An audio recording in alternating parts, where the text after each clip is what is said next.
ಈ ದಿನದಂದು ಕೇವಲ ಈ ಒಂದು ಗಿಡ ಮುಟ್ಟುವುದರಿಂದ ಶನಿ ದೋಷಗಳು, ಜನ್ಮದ ದಾರಿದ್ರ್ಯ, ಕಷ್ಟಗಳು ಹೋಗಿ ಮಹಾಪುಣ್ಯ ಬರುತ್ತದೆ.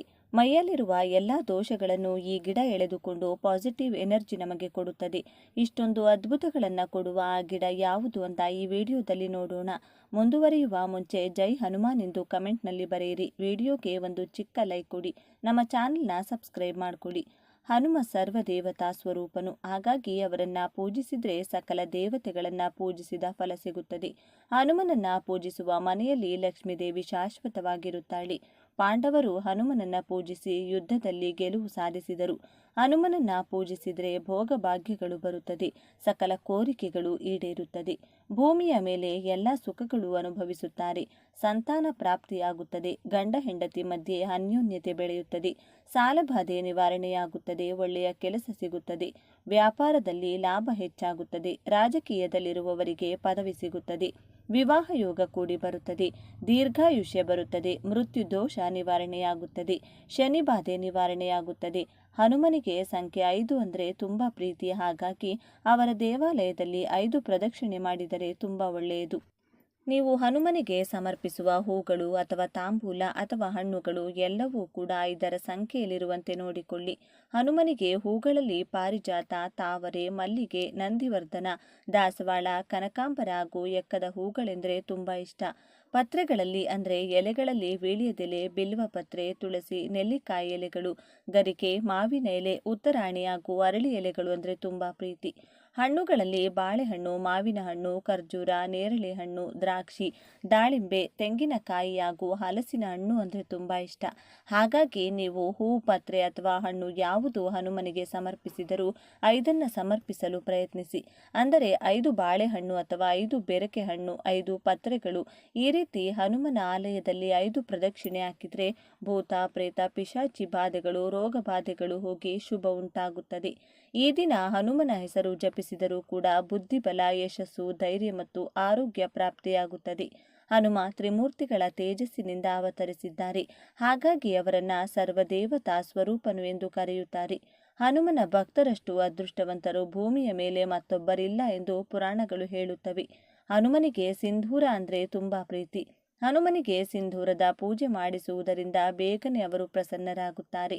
ಆ ದಿನದಂದು ಹಗಲೆಲ್ಲ ಉಪವಾಸವಿದ್ದು ರಾತ್ರಿ ನಕ್ಷತ್ರ ದರ್ಶನ ಮಾಡಿದ ಮೇಲೆ ಊಟ ತಿನ್ನುವುದರಿಂದ ಸಕಲ ಕೋರಿಕೆಗಳು ಈಡೇರುತ್ತವೆ.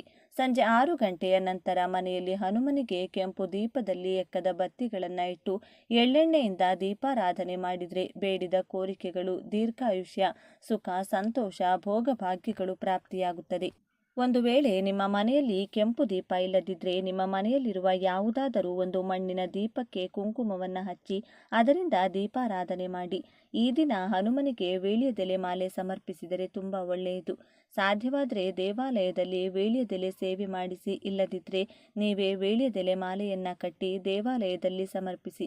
ಆಗದವರು ಮನೆಯಲ್ಲಿ ಕೂಡ ಹನುಮನ ಫೋಟೋ ಅಥವಾ ವಿಗ್ರಹಕ್ಕೆ ವೀಳ್ಯದೆಲೆ ಮಾಲೆ ಹಾಕಿ. ಹಾಗೆ ಈ ದಿನದಂದು ಹಣೆಯಲ್ಲಿ ಸಿಂಧೂರ ಇಟ್ಟುಕೊಂಡು 108 ಸಲ ಓಂ ಆಂಜನೇಯಾಯ ನಮಃ ಎಂಬ ಮಂತ್ರವನ್ನು ಜಪಿಸುವುದರಿಂದ ನೀವು ಹನುಮನ ಕೃಪೆಗೆ ಪಾತ್ರರಾಗುತ್ತೀರಿ. ತ್ರಿಮೂರ್ತಿಗಳು ಕೂಡ ಹನುಮನನ್ನ ಪೂಜಿಸುತ್ತಾರೆಂದು ಪುರಾಣಗಳು ಹೇಳುತ್ತವೆ. ಶ್ರೀರಾಮ ಕೂಡ ಹನುಮನನ್ನ ಪೂಜಿಸಿದಂತೆ ರಾಮಾಯಣದ ಸುಂದರಕಾಂಡ ಹಾಗೂ ಉತ್ತರಕಾಂಡದಲ್ಲಿ ಹೇಳಲಾಗಿದೆ. ಸೀತಾದೇವಿ ಪ್ರತಿ ಮಂಗಳವಾರ ಹನುಮನನ್ನ ಪೂಜಿಸುತ್ತಿದ್ದರು. ಶ್ರೀಕೃಷ್ಣ ಕೂಡ ಹನುಮನ ವ್ರತ ಮಾಡಿ ಶಮಂತಕಮಣಿ ಮತ್ತು ಸತ್ಯಭಾಮೆಯನ್ನ ಪಡೆದರು. ಸಿಂಧೂರ ಬಣ್ಣದ ವಸ್ತ್ರಗಳನ್ನು ಹನುಮನಿಗೆ ಸಮರ್ಪಿಸಿದರೆ ಬೇಗನೆ ಹನುಮ ಅವರ ಆಶೀರ್ವಾದ ಕೊಡುತ್ತಾರೆ.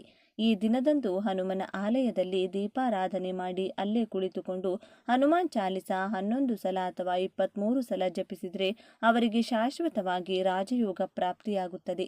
ಈ ದಿನದಂದು ಹನುಮನ ಆಲಯದಲ್ಲಿ ನಿಮ್ಮ ಬಲಗೈ ಕಿರು ಬೆರಳಿನಲ್ಲಿ ಸ್ವಲ್ಪ ಸಿಂಧೂರ ತೆಗೆದುಕೊಂಡು ಅದನ್ನು ಸೀತಾದೇವಿ ಪಾದಗಳ ಹತ್ತಿರ ಇಟ್ಟರೆ ನಿಮ್ಮ ಎಲ್ಲ ಕೋರಿಕೆಗಳು ಈಡೇರುತ್ತದೆ.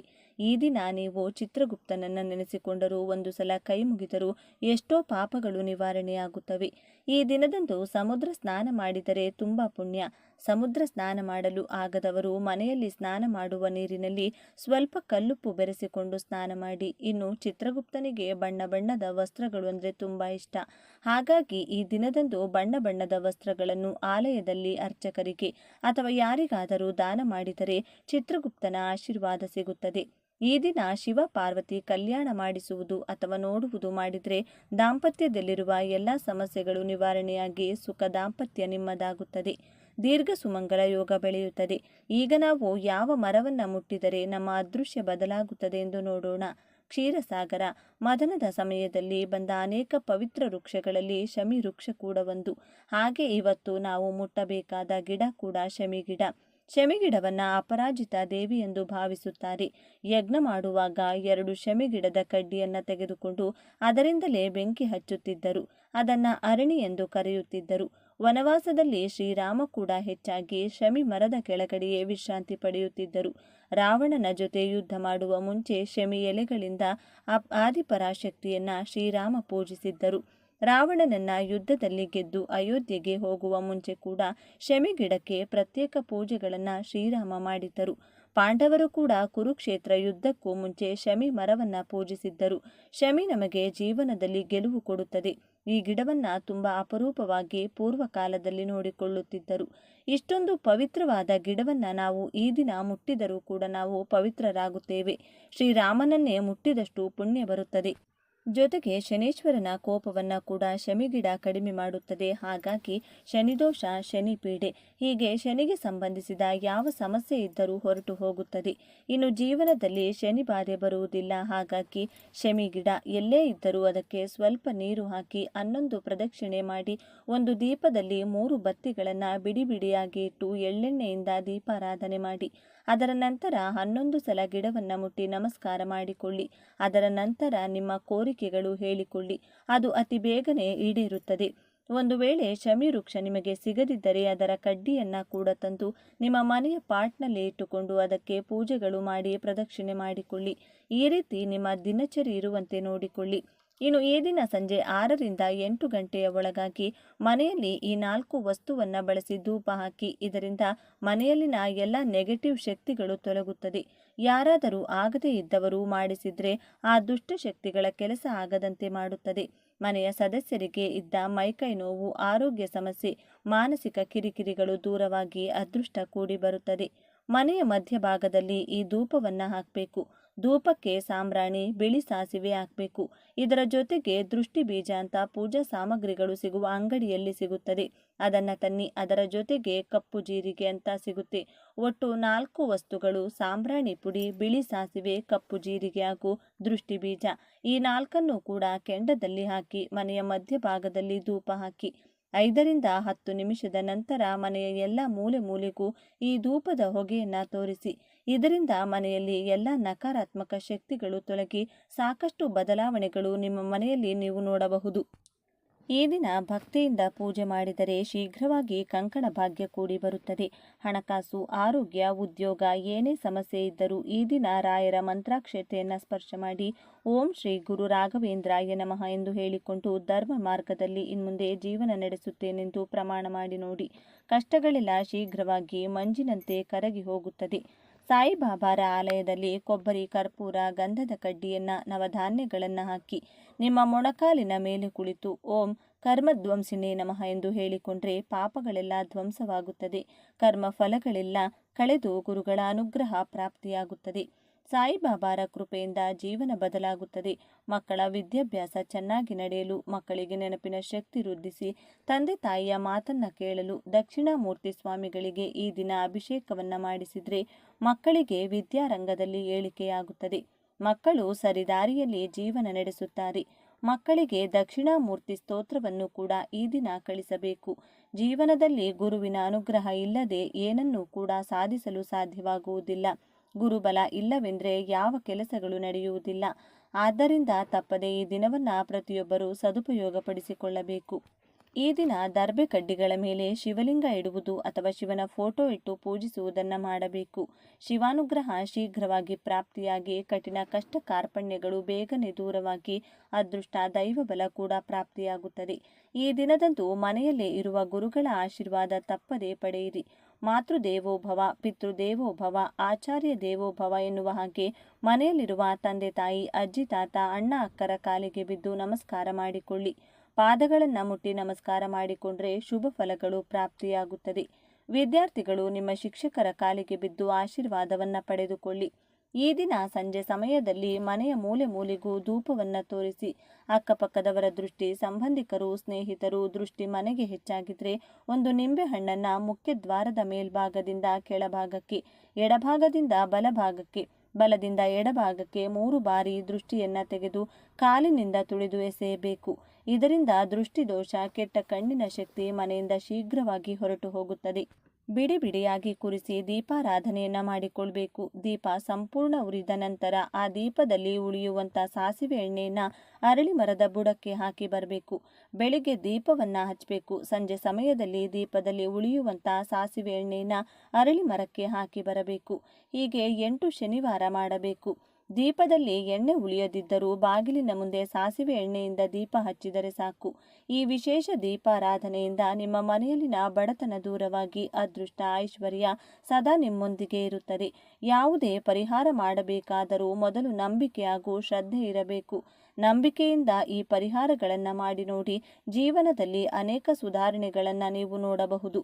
ಧನಲಾಭವನ್ನು ಕೂಡ ಕಾಣಬಹುದು. ವಿಡಿಯೋ ಇಷ್ಟ ಆದರೆ ಲೈಕ್ ಮಾಡಿ, ಶೇರ್ ಮಾಡಿ, ನಮ್ಮ ಚಾನೆಲ್ನ ಸಬ್ಸ್ಕ್ರೈಬ್ ಮಾಡ್ಕೊಳ್ಳಿ. ನಮ್ಮ ಸನಾತನ ಧರ್ಮದಲ್ಲಿ ಪ್ರತಿಯೊಂದು ತಿಂಗಳಿಗೂ ಒಂದು ವಿಶಿಷ್ಟವಾದ ಮಹತ್ವವಿದೆ. ಬ್ರಹ್ಮಾಂಡದ ಶಕ್ತಿಗಳು ಭೂಮಿಯ ಮೇಲೆ ಅತ್ಯಂತ ಪ್ರಬಲವಾಗಿ ಪ್ರವಹಿಸುವ ದಿನವಿದು. ಈ ದಿನ ದೇವತೆಗಳೆಲ್ಲರೂ ಭೂಮಿಗೆ ಇಳಿದು ಬರುತ್ತಾರೆಂದು ಪುರಾಣಗಳು ಸಾರುತ್ತವೆ. ಇಂದಿನ ಈ ವಿಡಿಯೋದಲ್ಲಿ ನಾವು ಈ ದಿನ ಮಾಡಲೇಬೇಕಾದ ಆ ಒಂದು ರಹಸ್ಯ ಪರಿಹಾರದ ಬಗ್ಗೆ ತಿಳಿಸಲಿದ್ದೇನೆ. ಒಂದು ವಿಶೇಷವಾದ ಮರವನ್ನು ಮುಟ್ಟೋದ್ರಿಂದ ನಿಮ್ಮ ಜನ್ಮಗಳ ಪಾಪಗಳು ಕಳೆದು ಹೋಗುತ್ತವೆ.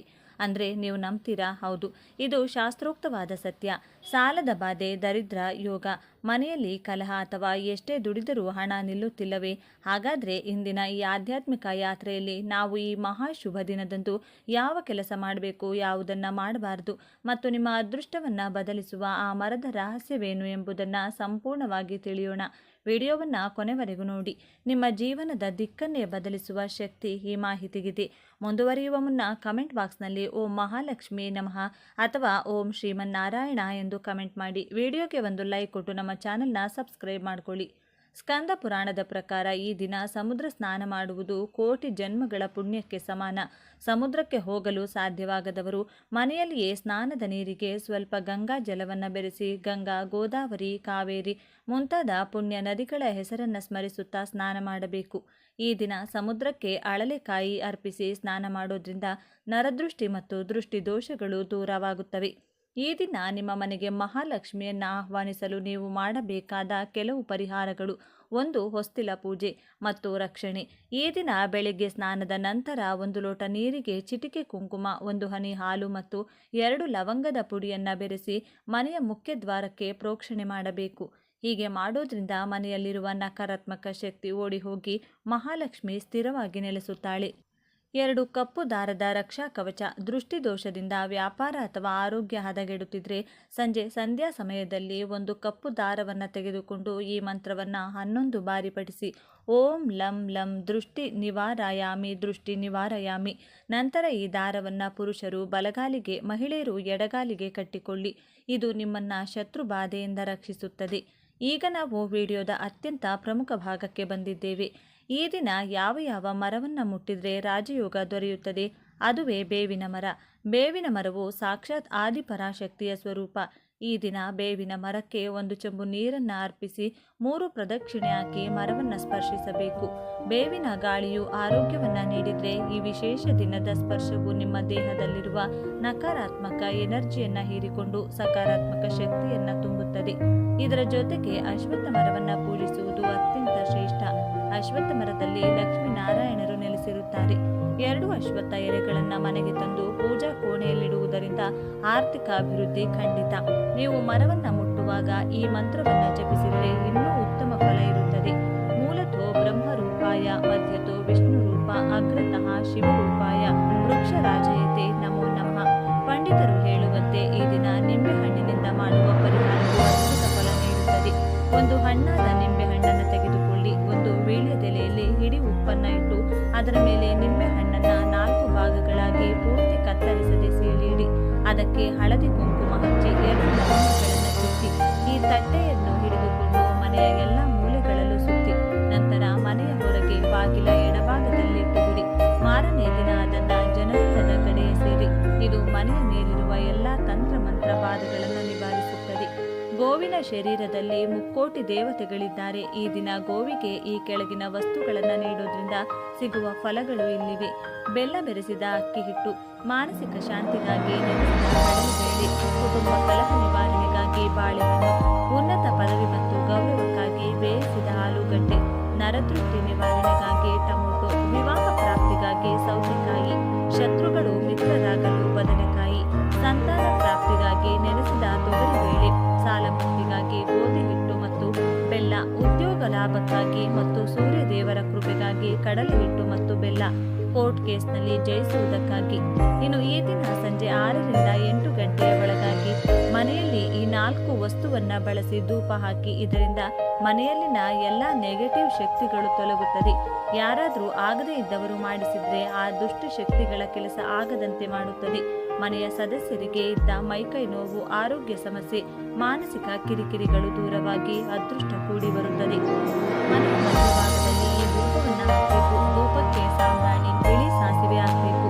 ಇದರ ಜೊತೆಗೆ ದೃಷ್ಟಿ ಬೀಜ ಅಂತ ಪೂಜಾ ಸಾಮಗ್ರಿಗಳು ಸಿಗುವ ಅಂಗಡಿಯಲ್ಲಿ ಸಿಗುತ್ತದೆ. ಅದನ್ನ ತಂದು ಅದರ ಜೊತೆಗೆ ಕಪ್ಪು ಜೀರಿಗೆ ಅಂತ ಸಿಗುತ್ತೆ.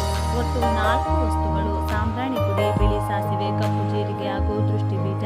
ಈ 4ನ್ನು ಕೂಡ ಕೆಂಡದಲ್ಲಿ ಹಾಕಿ ಮನೆಯ ಮಧ್ಯಭಾಗದಲ್ಲಿ ಧೂಪ ಹಾಕಿ 5 ರಿಂದ 10 ನಿಮಿಷದ ನಂತರ ಮನೆಯ ಎಲ್ಲ ಈ ಧೂಪದ ಹೊಗೆಯನ್ನು ತೋರಿಸಿ. ಇದರಿಂದ ಮನೆಯಲ್ಲಿ ಎಲ್ಲ ನಕಾರಾತ್ಮಕ ಶಕ್ತಿಗಳು ತೊಲಗಿ ಸಾಕಷ್ಟು ಬದಲಾವಣೆಗಳು ನಿಮ್ಮ ಮನೆಯಲ್ಲಿ ನೀವು ನೋಡಬಹುದು. ಸಂಜೆಯ ಸಮಯದಲ್ಲಿ ವೀಳ್ಯದೆಲೆ, ಅಡಿಕೆ, ಬಳೆ, ಅರಿಶಿನ, ಕುಂಕುಮ, ತೆಂಗಿನಕಾಯಿ, ರವಿಕೆಯನ್ನ ಹಣ್ಣುಗಳ ಜೊತೆ ದಾನವಾಗಿ ಶಿವಾಲಯದಲ್ಲಾಗಿರಬಹುದು, ವಿಷ್ಣು ದೇವರ ಆಲಯದಲ್ಲಾಗಿರಬಹುದು ಅಥವಾ ನಿಮ್ಮ ಮನೆಯಲ್ಲಿ ಆಗಿರಬಹುದು ದಾನವಾಗಿ ನೀಡಿದ್ರೆ ಕಂಡ ಕನಸುಗಳು ನನಸಾಗುತ್ತವೆ. ಕಠಿಣ ಕಷ್ಟಗಳಿಂದ ಶೀಘ್ರವಾಗಿ ಮುಕ್ತಿ ದೊರೆಯುತ್ತದೆ. ನಿಮ್ಮ ಮನೆಯ ಅಂಗಳದಲ್ಲಿ ದೀಪಗಳನ್ನು ಬೆಳಗಿಸಿ ಹೊಸ್ತಿಲಿನ ಬಳಿ, ತುಳಸಿ ಗಿಡದ ಬಳಿ, ದೇವರ ಕೋಣೆಯ ಮುಂದೆ, ದೇವರ ಕೋಣೆಯ ಒಳಗೆ ಮಣ್ಣಿನ ಹಣತೆಗಳನ್ನು ಬೆಳಗಿಸಿ ಪೂಜೆ ಮಾಡುವವರು ಶಿವನಾಮ ಸ್ಮರಣೆಯ ಮಾಡುತ್ತಾ ಶಿವನಿಗೆ ಏನನ್ನು ಕೂಡ ಅರ್ಪಿಸಲು ಸಾಧ್ಯವಿಲ್ಲವೆಂದರೆ ದರ್ಬೆ ಕಡ್ಡಿಗಳನ್ನು ಹಾಸಿ ಅದರ ಮೇಲೆ ಶಿವನ ಫೋಟೋ ಅಥವಾ ಶಿವಲಿಂಗವನ್ನ ಇಟ್ಟು ಪೂಜೆ ಮಾಡಿ ಉಪವಾಸವನ್ನ ಮಾಡಿ ಶಿವನಿಗೆ ಕೈ ಮುಗಿಯಿರಿ. ಈ ದಿನ ಮದ್ಯಪಾನ, ಮಾಂಸಾಹಾರ ಸೇವನೆ ಮಾಡಬಾರದು. ಕ್ಷೌರ, ಉಗುರು ಕತ್ತರಿಸುವುದನ್ನ ಮಾಡಬಾರದು. ಬ್ರಹ್ಮಚರ್ಯವನ್ನ ತಪ್ಪದೇ ಪಾಲಿಸಬೇಕು. ಇನ್ನು ಈ ಮಾಸದಲ್ಲಿ ನಿಮ್ಮ ಮನೆಯಲ್ಲಿಯೇ ಸರಳವಾಗಿ ಆಂಜನೇಯ ಸ್ವಾಮಿಯ ಪೂಜೆಯನ್ನ ಈ ವಿಧಾನದಲ್ಲಿ ಮಾಡಿಕೊಳ್ಬೇಕು. ನಿಮ್ಮ ಮನೆಯ ದೇವರ ಕೋಣೆಯಲ್ಲಿ ಆಂಜನೇಯನ ಫೋಟೋ ಅಥವಾ ವಿಗ್ರಹ ಇಟ್ಟು ಸಿಂಧೂರ, ತುಳಸಿಯಿಂದ ಅಲಂಕರಿಸಿ ಹನುಮನ ಮುಂದೆ ದೀಪಕ್ಕೆ ಎಳ್ಳೆಣ್ಣೆಯನ್ನ ಹಾಕಿ ಎಕ್ಕದ ಬತ್ತಿಗಳನ್ನು ಬಳಸಿ ದೀಪಾರಾಧನೆ ಮಾಡಬೇಕು. ಎಕ್ಕದ ಬತ್ತಿ, ಎಳ್ಳೆಣ್ಣೆಯನ್ನ ಬಳಸಿ ದೀಪಗಳನ್ನು ಹಚ್ಚಿದ್ದೇ ಆದಲ್ಲಿ ಆಂಜನೇಯನು ಶೀಘ್ರವಾಗಿ ಅನುಗ್ರಹಿಸುತ್ತಾನೆ. 5 ಎಕ್ಕದ ಬತ್ತಿಗಳನ್ನು ಬಳಸಿ ದೀಪವನ್ನು ಬೆಳಗಿಸಿ. ಸಾಧ್ಯವಾಗಿಲ್ಲ ಅಂದ್ರೆ ನಿಮ್ಮ ಮನೆಯಲ್ಲಿರುವಂತಹ ಬತ್ತಿಗಳಿಂದ ದೀಪಾರಾಧನೆ ಮಾಡಿ ನಮಸ್ಕಾರ ಮಾಡಿ. ಇದರ ಜೊತೆಗೆ ವೀಳ್ಯದೆಲೆಯಿಂದ ಆಂಜನೇಯ ಸ್ವಾಮಿಗೆ ಪೂಜೆ ಮಾಡಿಕೊಳ್ಳಿ. ಶ್ರೀರಾಮದೂತಾಯ ಹನುಮತೆ ನಮಃ ಅಂತ 21 ಬಾರಿ ಹೇಳುತ್ತಾ 21 ಎಲೆಗಳನ್ನ ಆಂಜನೇಯ ಸ್ವಾಮಿಗೆ ಅರ್ಪಿಸಿ. ಆಂಜನೇಯನ ಪ್ರೀತಿಗಾಗಿ ವಿವಿಧ ಹಣ್ಣುಗಳು, ಬಾಳೆ, ಬಳೆ ಹಣ್ಣು, ತೆಂಗಿನಕಾಯಿ, ವಿವಿಧ ವಿಧವಾದಂತಹ ಸಿಹಿ ನೈವೇದ್ಯಗಳನ್ನು ಇಟ್ಟು ಪೂಜೆ ಮಾಡಿ. ಆಂಜನೇಯ ಸ್ವಾಮಿಗೆ ಸಿಂಧೂರ ಅಥವಾ ಕೇಸರಿಗೆ ಎಳ್ಳೆಣ್ಣೆಯನ್ನು ಬೆರೆಸಿ ಆಂಜನೇಯ ಸ್ವಾಮಿಗೆ ಬೊಟ್ಟಾಗಿ ಇಡಬೇಕು. ಇದನ್ನ ಮಾಡಿದ್ರೆ ಶತ್ರುಬಾಧೆಗಳು ದೂರವಾಗುತ್ತವೆ. ಇನ್ನು ಯಾರಾದರೂ ನಿಮಗೆ ಮಾಟ ಮಂತ್ರ ಮಾಡಿಸಿದ್ರೆ, ಶತ್ರು ಬಾಧೆಗಳು ಹೆಚ್ಚಾಗಿದ್ರೆ ಅವರ ಹೆಸರನ್ನ ಹೇಳಿಕೊಳ್ತಾ ಆಂಜನೇಯ ಸ್ವಾಮಿಯ ಫೋಟೋ ಬಾಲ ಕಾಣುವಂತೆ ಇರುವಂತಹ ಫೋಟೋ ಮನೆಯಲ್ಲಿದ್ದರೆ ನೀವು ಬಾಲದಿಂದ ಶಿರಸ್ಸಿನ ತನಕ 20 ಗಂಧದ ಬೊಟ್ಟನ್ನ ಇಡಬೇಕು. 20 ಕುಂಕುಮದ ಬೊಟ್ಟನ್ನ ಇಡಬೇಕು. ಮತ್ತೆ ಶಿರಸ್ಸಿನಿಂದ ಬಾಲದ ತನಕ 20 ಗಂಧದ ಬೊಟ್ಟು, 20 ಕುಂಕುಮದ ಬೊಟ್ಟನ್ನ ಇಡಬೇಕು. ಹೀಗೆ ಒಟ್ಟು 40 ಗಂಧದ ಬೊಟ್ಟು, 40 ಕುಂಕುಮದ ಬೊಟ್ಟು ಇಡುತ್ತಾ ಓಂ ಕಪೀಶ್ವರಾಯ ನಮಃ ಎಂದು ಮಂತ್ರವನ್ನ ಹೇಳಬೇಕು. ಬಾಳೆಹಣ್ಣನ್ನ ನೈವೇದ್ಯವಾಗಿ ಆಂಜನೇಯನಿಗೆ ಅರ್ಪಿಸಬೇಕು. ಈ ಕೆಲಸವನ್ನ ಮಾಡೋದ್ರಿಂದ ನಿಮ್ಮ ಮನೆಯಲ್ಲಿರುವಂತಹ ಎಲ್ಲ ವಿಧವಾದ ನೆಗೆಟಿವ್ ಎನರ್ಜಿಗಳು ದೂರವಾಗುತ್ತದೆ. ನಿಮಗೆ ಆಗದೇ ಇರುವವರು ಮಾಡಿಸಿರುವ ಪಿತೂರಿಗಳ ಶಕ್ತಿ ನಿಲ್ಲುತ್ತದೆ. ಸದಾ ಹನುಮನ ರಕ್ಷಣೆ ನಿಮಗೆ ಸಿಗುತ್ತದೆ. ಮನೆಯ ವಾಸ್ತು ದೋಷ ಕೂಡ ಇದರಿಂದಲೇ ದೂರವಾಗುತ್ತದೆ. ಇನ್ನು ಈ ಶುಭ ದಿನದಂದು ಈ ತಪ್ಪುಗಳನ್ನ ಮಾಡಬೇಡಿ. ತುಳಸಿ ಎಲೆಗಳನ್ನ ಕೀಳಬೇಡಿ. ಸೂರ್ಯೋದಯದ ನಂತರ ನಿದ್ದೆ ಮಾಡಬೇಡಿ. ಹೇರ್ ಕಟ್, ಶೇವಿಂಗ್ ಅಥವಾ ಉಗುರು ಕತ್ತರಿಸುವುದು ದಾರಿದ್ರ್ಯಕ್ಕೆ ದಾರಿ. ಮಧ್ಯಾಹ್ನ ನಿದ್ದೆಯು ದಾರಿದ್ರ್ಯ ದೇವತೆಯನ್ನ ಆಹ್ವಾನಿಸಿದಂತೆ. ತೈಲ ನಿಷೇಧ. ಸಂಧ್ಯಾ ಸಮಯದಲ್ಲಿ ತಲೆಗೆ ಎಣ್ಣೆ ಹಚ್ಚಬೇಡಿ. ಶಾಂತಿ ಕಾಪಾಡಿ. ಮನೆಯಲ್ಲಿ ಮಹಿಳೆಯರು ಅಳಬಾರದು ಅಥವಾ ಕಲಹ ಮಾಡಬಾರದು. ಮಾಡಲೇಬೇಕಾದ ಮಂತ್ರ ಪಠಣ ಮತ್ತು ಧ್ಯಾನ. ಈ ದಿನ ವಿಶೇಷ ಮಂತ್ರವನ್ನ 108 ಬಾರಿ ಪಠಿಸಿ ಭಗವತೆ ಕೂರ್ಮಾಯ ನಮಃ. ಈ ಮಂತ್ರವು ನಿಮ್ಮ ಜೀವನದಲ್ಲಿ ಅಸ್ಥಿರತೆಯನ್ನು ಹೋಗಲಾಡಿಸಿ ಭದ್ರವಾದ ಅಡಿಪಾಯವನ್ನು ಮತ್ತು ಸ್ವಂತ ಮನೆಯ ಕನಸನ್ನ ನನಸು ಮಾಡುತ್ತದೆ. ಸ್ನೇಹಿತರೆ, ಈ ದಿನ ನಿಮ್ಮ ಪಾಲಿಗೆ ಕೇವಲ ಒಂದು ಕ್ಯಾಲೆಂಡರ್ ದಿನವಾಗಿರದೆ ಇದು ನಿಮ್ಮ ಬದುಕಿನ ಹೊಸ ಅಧ್ಯಾಯದ ಆರಂಭವಾಗಲಿ. ಪ್ರಕೃತಿ ಮತ್ತು ಭಗವಂತ ನಿಮಗೆ ನೀಡಿರುವ ಈ ಅವಕಾಶವನ್ನು ಸದುಪಯೋಗಪಡಿಸಿಕೊಳ್ಳಿ. ನಂಬಿಕೆಯೇ ಎಲ್ಲ ಪವಾಡಗಳ ತಾಯಿ. ಈ ವಿಡಿಯೋದಲ್ಲಿ ನಾವು ಚರ್ಚಿಸಿದ ಪ್ರತಿಯೊಂದು ಪರಿಹಾರವು ಸಾವಿರಾರು ವರ್ಷಗಳ ಅನುಭವದ ಸಾರ. ಈ ಮಾಹಿತಿಯನ್ನ ನಿಮ್ಮಲ್ಲೇ ಇಟ್ಕೊಳ್ಳಬೇಡಿ. ಕಷ್ಟದಲ್ಲಿರುವ ಇನ್ನೂ 10 ಜನರಿಗೆ ಶೇರ್ ಮಾಡಿ. ಪುಣ್ಯವನ್ನ ಹಂಚೋದ್ರಿಂದ ಅದು ದ್ವಿಗುಣವಾಗುತ್ತದೆ. ನಿಮ್ಮ ಮನೆಯಲ್ಲಿ ಮಹಾಲಕ್ಷ್ಮಿ ಸದಾ ನಲಿದಾಡಲಿ ಎಂದು ಹಾರೈಸುತ್ತಾ ವಿರಾಮ ತೆಗೆದುಕೊಳ್ತಿದ್ದೇನೆ. ಮತ್ತೆ ಸಿಗೋಣ ಮತ್ತೊಂದು ದಿವ್ಯ ಮಾಹಿತಿಯೊಂದಿಗೆ. ಭೇಟಿಯಾಗೋಣ. ಸರ್ವೇ ಜನ ಸುಖಿನೋ ಭವಂತು. ಧನ್ಯವಾದಗಳು.